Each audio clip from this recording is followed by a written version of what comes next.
Bueno, en primer lugar, bienvenidos. Quiero dar la bienvenida a un escritor que particularmente yo ya soy un fan suyo. Se llama Jorge Molís, la mayoría de vosotros ya le conocéis, la mayoría posiblemente habéis leído ya alguna obra suya.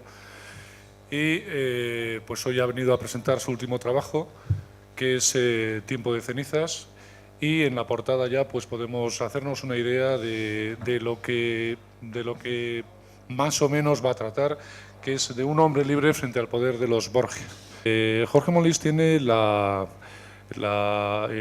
sé cómo diría, tiene la naturalidad de hacer que los personajes históricos recobren vida y que los ficticios sean exactamente igual, naturales.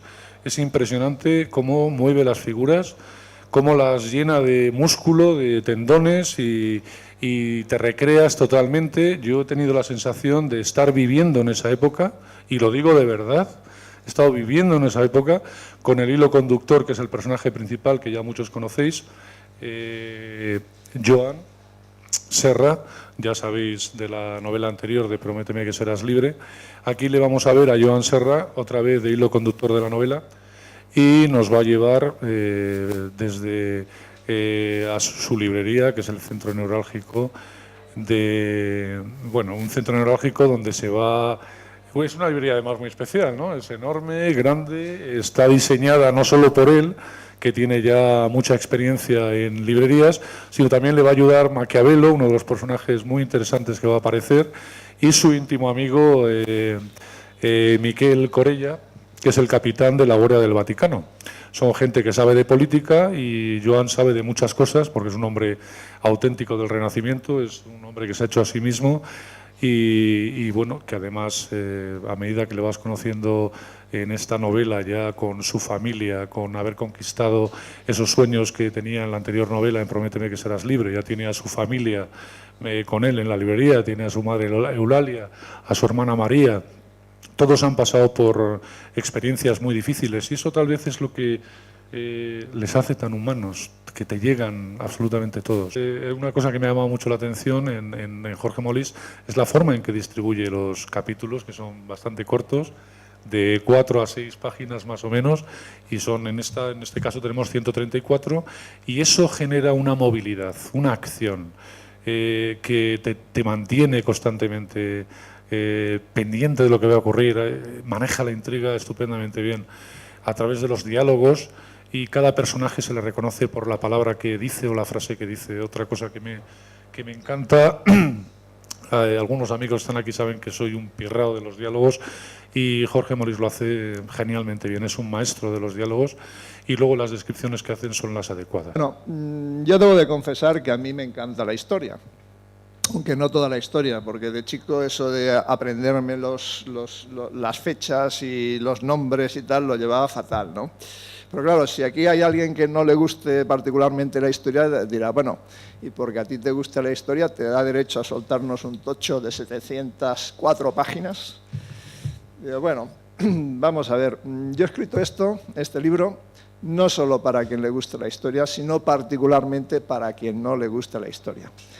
Entonces he pretendido llenar cada una de esas páginas pues, con lo que decía Santiago, con pasión, con emoción, con sentimientos, con intriga, con acción y aventura.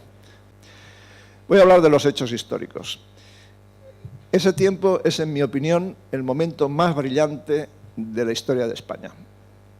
En la península ibérica había varios reinos, dos de ellos, Castilla y Aragón, estaban destrozados por luchas civiles y por luchas entre ellos.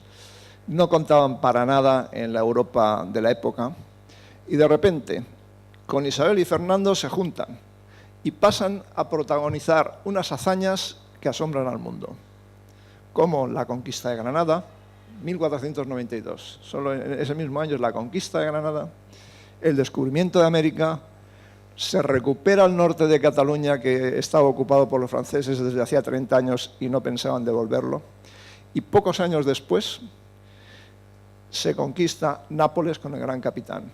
Y la conquista de Nápoles es, en mi opinión, el punto donde se inaugura el Imperio Español.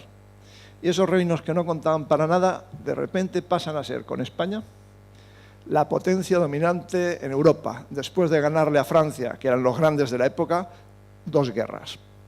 El primer escenario, naturalmente, es Roma. Es una Roma poderosa, como he dicho, renacentista, donde manda el Papa y además tiene los territorios vaticanos a su alrededor. Y el protagonista ahí pues, es Alejandro VI.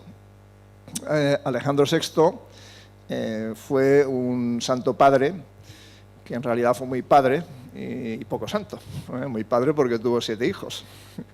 Y poco santo, pero es que es lo que se llevaba en su época, no eran tan santos. Pero si tenemos en cuenta que su antecesor tuvo 16 hijos, pues podemos decir hasta se quedó corto, ¿no? Ahora bueno, además él tenía la virtud de que él reconoció a sus hijos, cuando en general los tenían ahí un poco de tapadillo, les llamaban sobrinos, los otros, ¿no? Y ahora nos podemos escandalizar, ¿no?, que un eclesiástico tenga hijos, ¿no? Pero en aquella época era bastante normal, ¿eh? Los frailes no, pero los eclesiásticos sí. Y no fue hasta el Concilio de Trento, 40 años después de la muerte de Alejandro VI, que se impuso taxativamente que los curas y los eclesiásticos no podían tener hijos. Y eso fue como reacción al protestantismo, que los pastores protestantes sí pueden tener hijos. Bueno, pues este es el personaje, el gran personaje, Alejandro VI. Nuestro protagonista tratará 2 veces con él, la segunda vez ese encuentro le cambiará la vida. En el siglo XV, bajo la protección de los Borgia, una pareja de españoles monta una librería en Roma. Están protegidos por los Borgia, esa librería se convierte en el lugar de reunión de los catalani, que son las fuerzas que apoyan a Alejandro VI contra esas familias romanas que no aceptan un papa español, y por lo tanto la librería se convierte en el objetivo de destruir por los opositores al papa. Sin embargo, ellos viven felices, están recién casados, su vocación son los libros y viven felices en su librería, hasta que aparece un personaje que ya antes he mencionado. Ese personaje es Juan Borgia, que se encapricha de nuestra protagonista. Bueno, y a partir de aquí empieza la aventura que nos va a llevar a conocer todos esos personajes, todos esos escenarios y los hechos históricos. Y muy bien, básicamente es todo lo que os quería contar de momento. Pues nada, gracias por escucharlo.